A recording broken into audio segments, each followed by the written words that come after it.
Orto.com. Comme une vache espagnole.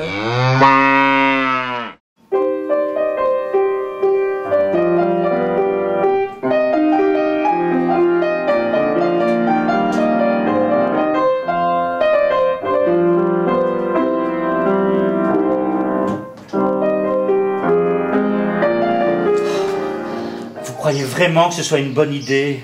Mais oui, si on l'accueille dans un endroit paradisiaque, ça va le calmer. Ah, vous savez, je le connais. Hein. C'est pas le genre d'homme à se calmer si facilement. Hein. Mais si, vous verrez. Ah, le voilà. Ah, cher ami, permettez-moi de vous présenter Monsieur Chapeau, notre principal actionnaire. Dès le premier jour, il a cru en ce que nous faisions. Je n'en vante pas. Voilà. Et alors, je vous présente Candice, notre principale formatrice de loi la plus rentable. Au pays des aveugles, les borgnes sont rois. Bienvenue en Avignon. Bienvenue à Avignon. Que je sache, Avignon est une ville. On dit à Paris, à Bruxelles. On dit en quand il s'agit d'une région. Je vis en Wallonie, par exemple. Il est de tradition de dire en Avignon, Monsieur Chapeau. Commencez à me fatiguer, vous, hein? Parce qu'à l'origine, Avignon était un pays. Il y avait même des papes, mais depuis les papes, ils sont retournés à Rome. Vous avez même fait une révolution pour ça. Je me suis renseigné sur Internet et la plupart des grammairiens donnent raison, Monsieur Chapeau. On met A quand il s'agit d'une ville. Je vis à Paris, à Bruxelles et en quand il s'agit d'une région ou d'un pays. Je vis en Belgique, comme dirait Monsieur Chapeau. Par contre, l'Académie française a tendance à donner raison à Candice. Et je vous accorde sans expliquer ses motivations. En effet, elle explique qu'on peut utiliser en devant une ville commençant par la voyelle A. C'est ainsi qu'elle accepte qu'on dise « je vis en Avignon, je vis en Arles », contrairement à la plupart des grammairiens qui partagent votre opinion. Mais l'Académie française est d'accord avec Candice. Non, mais si vous croyez qu'en Belgique, nous allons dire « nous vivons en Arlon », Bon, eh bien, puisque vous êtes si maligne, je vous écoute. Oh, je vous ai concocté une leçon. Vous m'en direz des nouvelles, Monsieur Chapeau, sur la manière de distinguer les différents camps.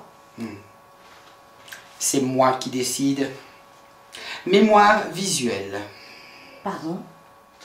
Quelles sont les difficultés orthographiques que je rencontre et que rencontrent les gens qui possèdent une excellente mémoire visuelle? Je comprends pas. Je parle français. Français que vous enseignez, que je sache. Non, mais j'enseigne l'orthographe, pas le français. Bon. Si je possède une excellente mémoire visuelle, quelles sont les fautes que je fais?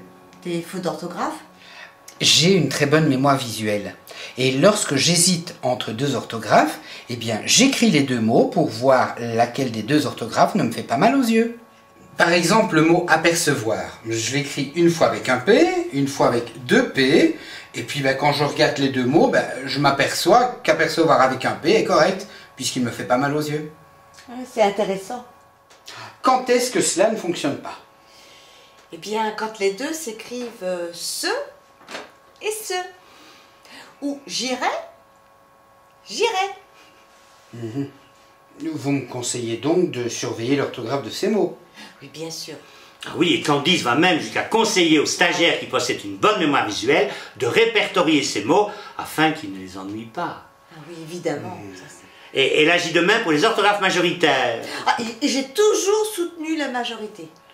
Fait, par exemple. 9 fois sur 10, fait s'écrit F-A-I-T.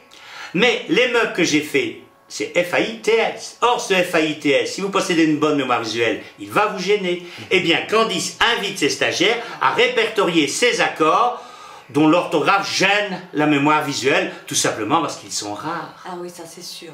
Comme précédent, par exemple, avec A. Oh, puis alors celui-là, c'est le pire. Moi, c'est dans mes écrits qu'il faut que je fasse attention. Surtout au changement de page. Ah oui, je vois ce que vous voulez dire. Vous n'en avez pas l'air. Ah bon?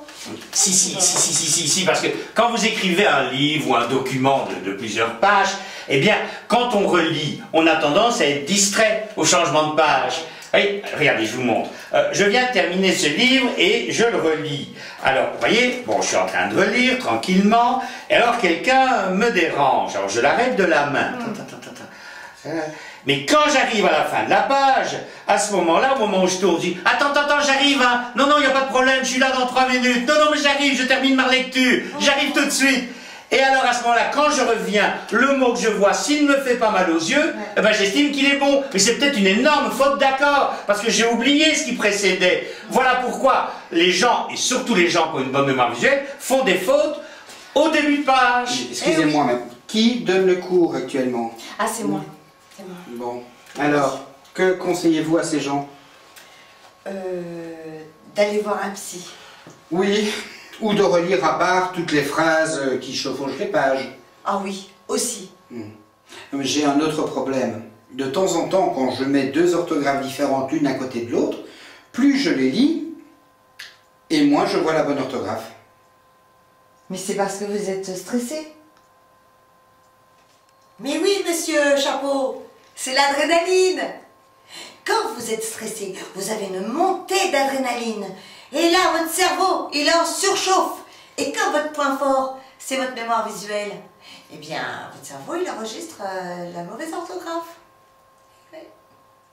Contrairement à ce que vous pensez, votre cerveau ne devient pas amnésique. Au contraire, il mémorise à plein régime.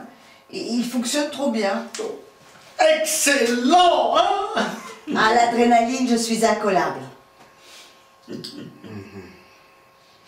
Je suis désolé, mais je ne m'explique pas sa rentabilité. Pour la partie visuelle, j'ai dû tout lui expliquer. Non, mais d'accord, je vous comprends, mais d'un autre côté, si on essayait d'abord de comprendre ceux qui ne sont pas rentables avant de s'occuper des autres. Allez, je vous raccompagne, hein? Madame l'Académie, merci d'avoir fait une petite exception pour Avignon concernant le « en ». Après tout, il s'agit de la langue française. N'en déplaise à certains actionnaires d'origine étrangère. Signé Candice.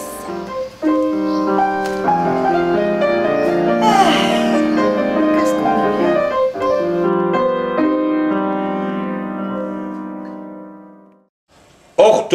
Gaffe Orto.com Comme une vache espagnole.